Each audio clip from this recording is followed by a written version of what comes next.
I've built and sold 3 companies, one of which is worth over $100 million, and I am building my 4th right now, and my goal is to get it to $1 billion. This has not been an easy journey, to say the least, and so this video today is really for my 23-year-old self. And this video is for you too, if that's what you're going through. And if selling a business is something that is appealing to you, at the end of the video, I'm gonna include some of my tips, the things that I learned along the way to sell my businesses. So I made this framework that basically outlines the 4 phases to go from 0 to 100 million. There's phase 1, which is 0 to $1 million. That's the phase most of you are in. That phase is called market fit, or many people know it as product market fit.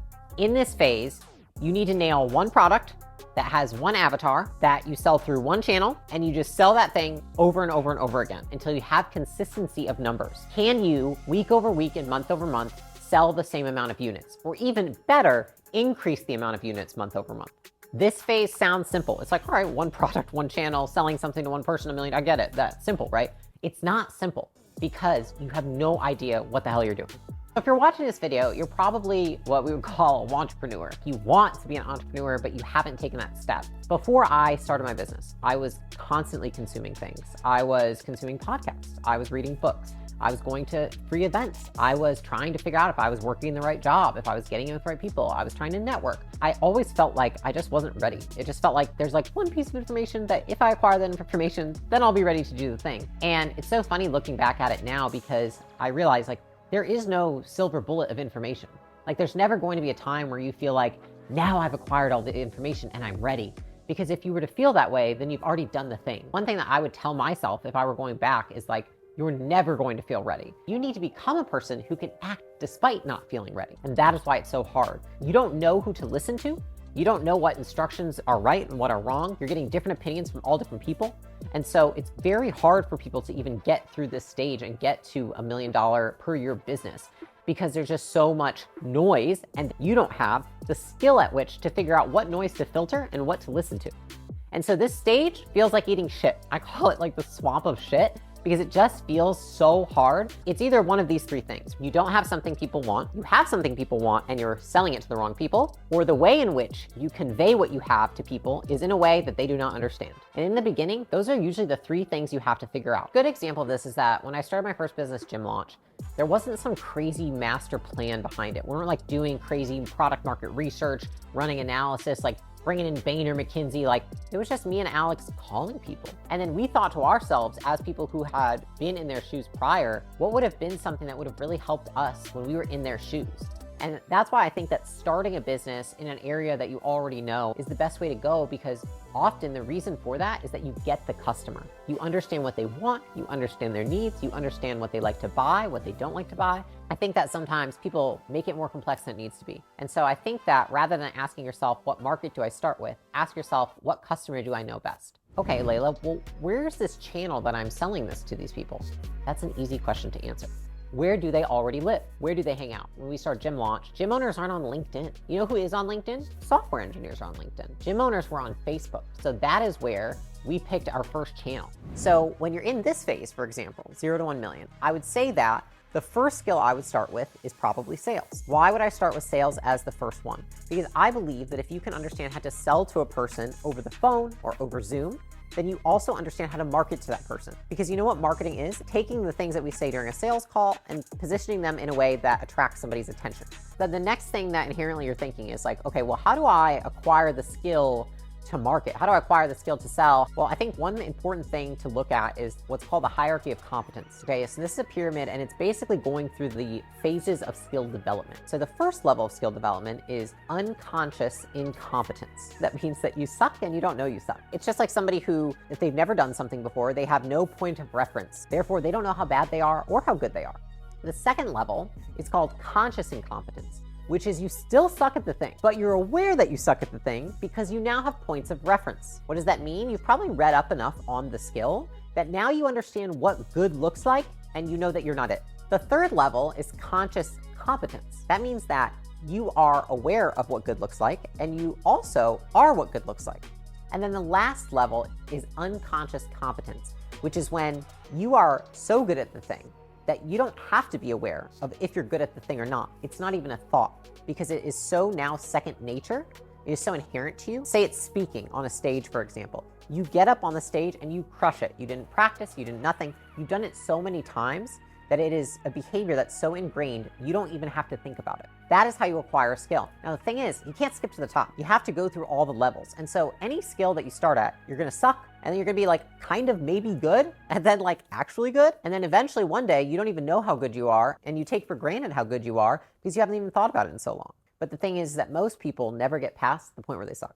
So a great example of this when you're first starting off is sales. It's such a linear process to watch people go through this. And it's more of like a J curve when you think of the hierarchy of competence. It's like it's slow at first, and the feeling and the phase where you suck is prolonged. And then when you start to increase, then you really start to exponentially increase. I had a neighbor, and he came over to my house and he took a sales call. And we heard him on the sales call, and we said, "Oh my gosh, that was awful." And he was like, "Was it?" Because he was in unconscious incompetence. He was so bad, and he didn't know how bad he sucked. So the reason it's so interesting in sales is because that's usually where people start, right? They don't know that they suck. Then you start training, you start learning, you read a book on sales. Then you start to be aware of what good sales actually look like. So then you know you suck. And so then you continue to work on it and use the point of reference from, say, the book or the training you took or the course you took, and you start to sound more and more like that. Then say you start to actually take sales calls with the customers that you're trying to sell. At first, you make some sales, you don't make some sales. You feel good some days, you feel bad some days. Like you're really not sure what to expect. It's a little unpredictable. And a lot of people quit there because they just don't like the unpredictability or the uncertainty.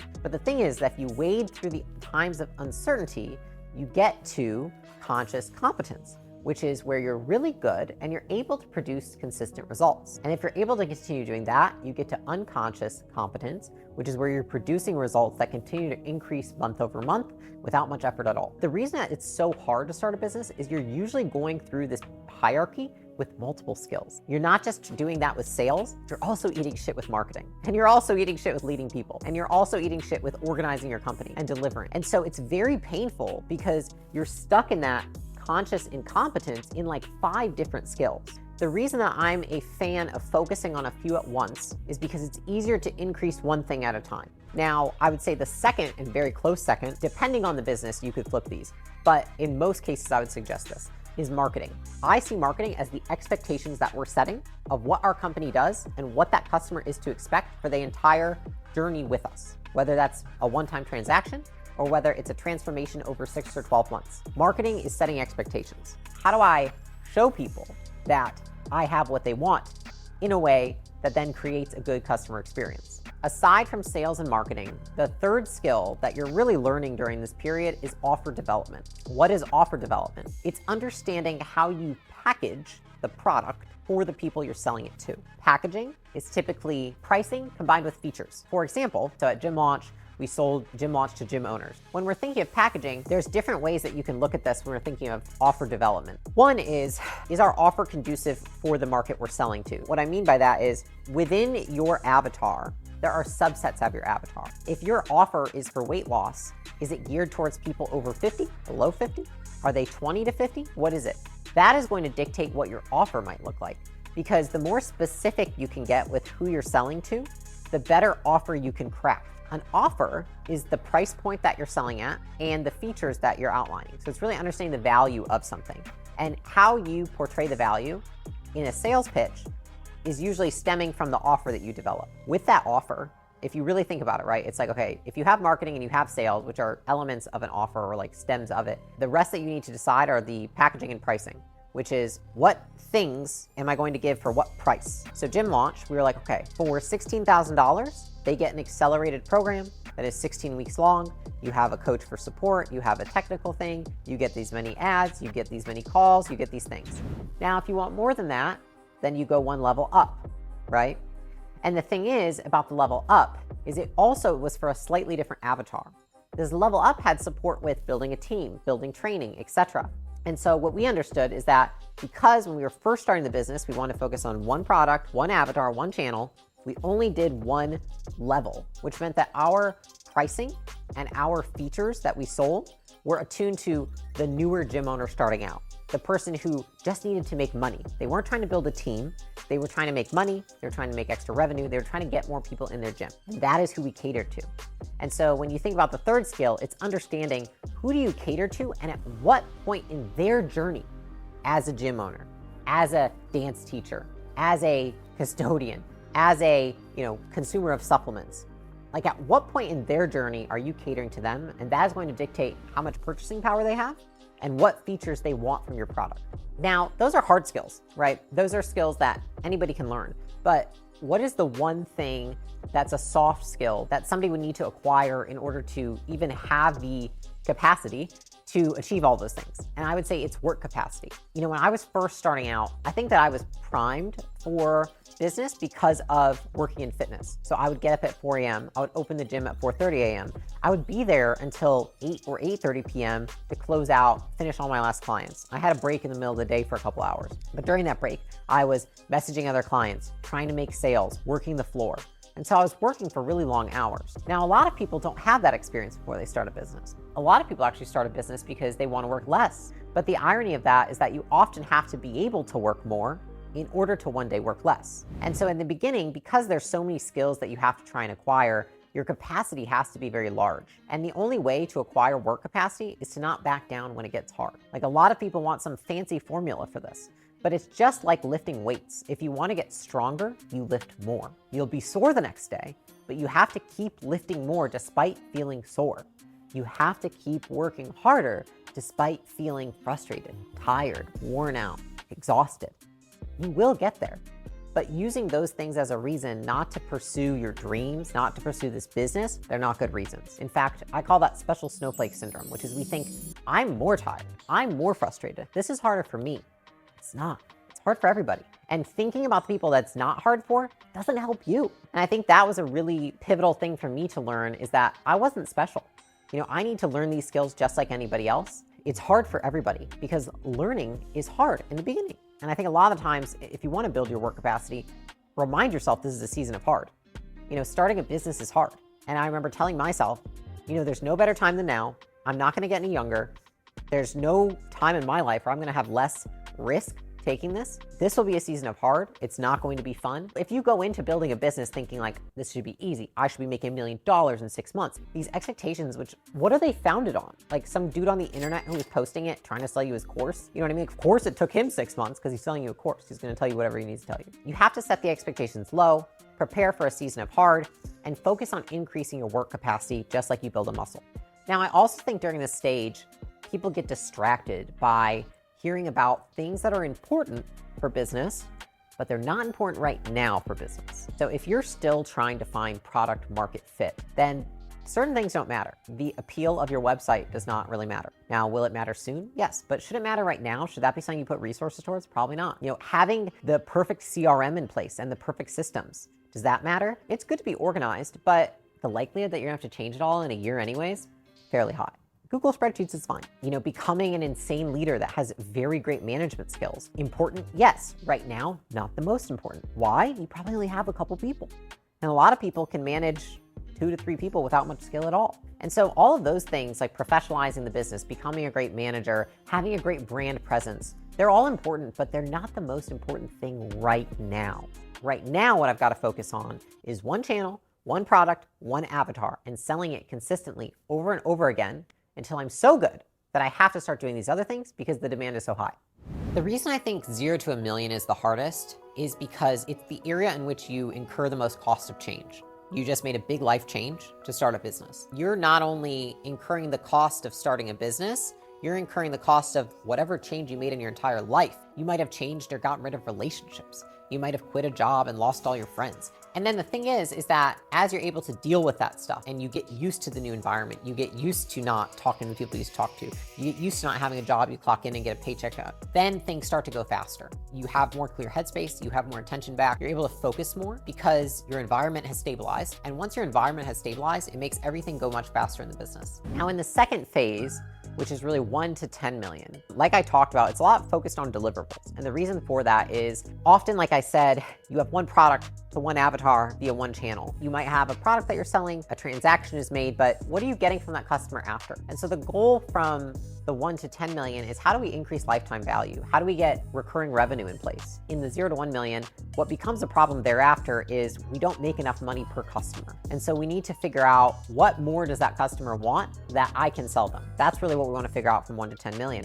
Now, what goes with that is you can't really provide a product to customers beyond what you're doing today without building somewhat of a team. The skill that goes along with that is learning how to hire. Now, why do I say learning how to hire and not how to train? Because I believe that in small businesses, it makes more sense to get good at picking people than it does training people. The reason for that is it is much harder to train people when you only typically in a small business have to hire one of every role. So should you as the leader take the time to get proficient at one of everything, at IT, at finance, at sales, at marketing? Probably not. That would probably take all of your time, and you might actually drop the ball on the things that you are doing that are paramount to the business. Figuring out how to extend LTV of the customer paired with figuring out how to hire the right people and identify what roles are needed are the two skills that are going to take you from 1 to 10 million.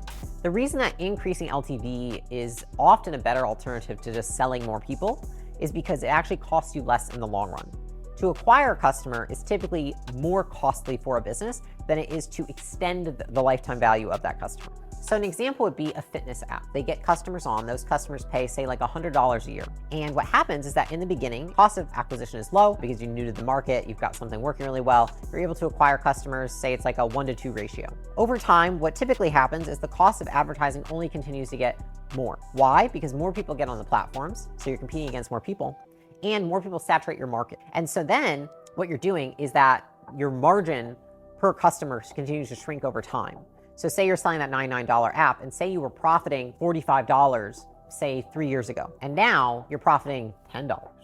Not looking very good. Not easy to run a business on those margins. And so rather than saying, let's sell more people, I would say, okay, let's extend the lifetime value of the customer. After they purchase your app, what do they go purchase after? Do they go buy supplements? Do they go buy clothing? Do they go buy resistance bands? What are they buying as they continue to use your app that you're not selling them? That's where you have room to look at the LTV of a customer. The cost of acquiring them can continue to rise, and as long as you can continue to sell them more things on the back end without having to acquire a new one, you can increase the margins of your business and compete against everybody else while they're trying to squirm for like, how do I reduce my cost of acquisition? You're like, I don't care because I'm making more money on the back end. So then you can beat your competition. And again, this is why knowing your customer is so important.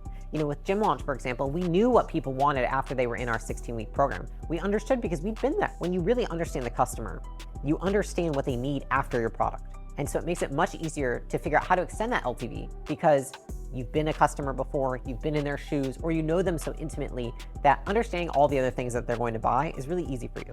Now, when it comes to those early hires, how to identify who you need to hire at this stage comes down to this quadrant I think of. There's things that you hate and suck at. There's also things you hate but you're good at. There's things that you're good at, and there's things that you like and you're good at. The first thing you want to offload is the things that you suck at and you hate. What are the things that you suck at and hate that are most important to the business growing? We usually want to offload the things that we hate but are good at, right? Like sales or marketing, because we might have gotten sick of it by now. But we don't want to offload those things. Business can't afford to have the close rate drop from 85% to 50%. We got to extend lifetime value first. Whatever you're good at in the business, like extraordinarily good at, keep doing and start outsourcing the other things first. So something I was doing that I sucked at and I didn't like was tech support. So in the beginning, we brought in all these customers, and in order for them to get their marketing up, to build out funnels, to get, Facebook ads launched, Instagram ads launched, they need a lot of technical help. And I am not good at that because I've never practiced, and I didn't enjoy it. And I probably didn't enjoy it because I suck at it, because like we know, when we suck at things, we don't really like them. Needless to say, that was one of the first things that we hired for, was people who were very technically competent. Now, the second thing that I hired for was somebody that could take the things off my plate that I might have been good at, but they weren't worth my time, meaning it was low dollar per hour work, which is another filter you can run this through, which is like you always want to outsource first the things that are the lowest dollar per hour, because those things can then make room so that you can focus on the higher dollar per hour work. And so then I brought on an executive assistant. Now, a lot of people ask me, they say, Layla, I've heard hire slow, fire fast. I'm not really the biggest fan of that because I think it's taken out of context. I think that at this point, do you even know to hire well? Are you even that skilled at hiring? Do you even know what fast or slow is, right? Probably not. Not if this is your first business. And so I think that what I would rather focus on is hire well, fire well. Learn how to hire people well. Learn how to set great expectations for them. Provide them with job descriptions. Give them a clear idea of the deficits of the company and the problems they are going to solve if they come and join you. And on the other side, when I say fire well, it means first, make sure that you've done your part in terms of setting the right expectations, onboarding the person properly, training them properly, and making them aware of the things that they need to work on.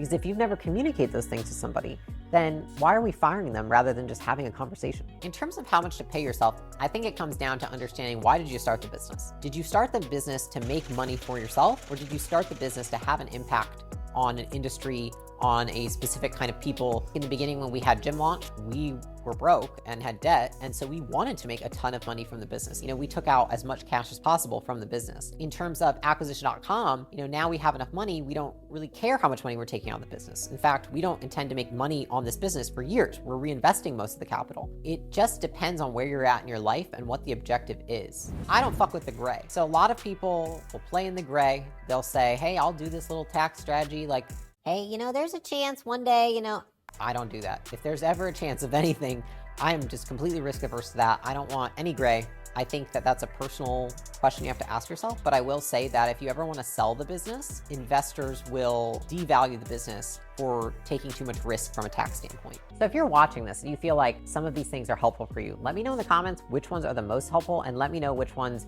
you're still unclear on, so that I can make another video on it.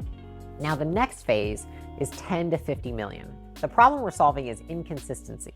And often what it takes is just experience and seeing over time that, one, inconsistency at times is normal to have. But once you can get consistency in place through systems, then you feel much better about the business, because you know that you have systems in place to mitigate the inconsistency when it does arrive. And so what are those things? It's professionalization of management, professionalization of systems, and implementing data as a practice or as a core piece of the culture. You can work up to 10 million and not have a ton of data. I see businesses do it all the time. Like, they're able to get there just because they really understand the customer, they really know what they need, and they're able to get to 10, 12 million without having a dashboard, KPIs, measurements in place. But to stay there and to continue to grow gets exponentially harder, especially as you grow the organization and you're relying on everyone's word of mouth, which is harder to get as you have more people, and not data. Systemizing data, integrating that in, creating a dashboard, and then professionalizing the business is what you want to focus on.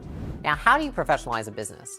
You professionalize management. When you get from 1 to 10 million, usually you can do so with people that are promoted from within, with honestly even just like 2 to 3 leaders who maybe are the founders. You don't need too much in place. But in order to get past 10 million, and honestly even to set yourself up well and not want to rip your hair out when you're at 10 million, getting functional leaders in place who have been there, done that is really important. And the reason I like bringing people in who've been there, done that is because you don't need to bring the whole organization in from the outside, but to bring certain people and put them in leadership seats so they can mentor others beneath them. That's really powerful, because otherwise it's gonna fall on you. You're gonna be the only mentor. There's gonna be everyone looking to you for answers, and you're like, hey, I haven't done this before either. And so in order to actually get from 10 to 50 million, you need some people who have been there, done that. You need enough of them that they can help educate the rest of the people on the path forward. Now, it's not easy to find these people. I'm not gonna pretend like it is. It's the same as finding customers. How do you find people who are experienced when you are not? That is really what the question is. Why should they work for you when you have less experience than them? So really what you need to do is develop your employee value proposition, which is, why should employees want to work for you and not somebody else? Just like your offer that you have to the marketplace, which is, why should somebody buy your product and not somebody else's? It's the same thing, but done internally. Is it higher pay? Is it culture? Is it flexible remote work? What is it that you're going to provide here? And then a better way to even engineer it is, what are the type of people that you want, and what do they want? Do they want remote work? Do they want higher pay? Or do they want learning opportunities? Just like you find out, what do my customers want? You have to figure out, what do my employees want? And then that is what you're going to provide. And that's how you're going to attract them. How you do that mechanistically, if you can get the offer right, the next thing that you need to do is get the platform right, which is, where do these people live? Well, we know that LinkedIn, the average person on LinkedIn is making more than $80,000 a year. So if your job that you're posting for is making $40,000 a year, are we going to do it on LinkedIn or Indeed? We're probably going to do it on Indeed. Versus if we're looking for people making over $100,000 a year, we're probably going to post it on LinkedIn. So for example, in Gym Launch, we had a very large coaching department, and that's probably a department that a lot of people struggle to scale. In fact, I would say it's one of the hardest. And the reason for that is to find a gym owner who's proficient enough, who has the track record that other gym owners will listen to. They might be making $1 million through their gym, taking home 300 grand a year. So why would they want to come work for Gym Launch at, $100,000 a year? Well, I realized that they wanted to learn from Alex and myself more than they wanted more money. Our value proposition to coaches was that you're going to learn directly from us. You're going to get access to everything that we know ahead of everybody else, and we're going to mentor you like you mentor your clients. The reason I think this stage is hard is that you have way less peers you can rely on. Every year that goes by, less and less businesses are able to continue to grow. You know, they might be stuck at $1 million or $2 million or $3 million or $5 million. What I found difficult was that I used to be able to find mentors who could help me with all aspects of the business. And what I realized very quickly that I had to segment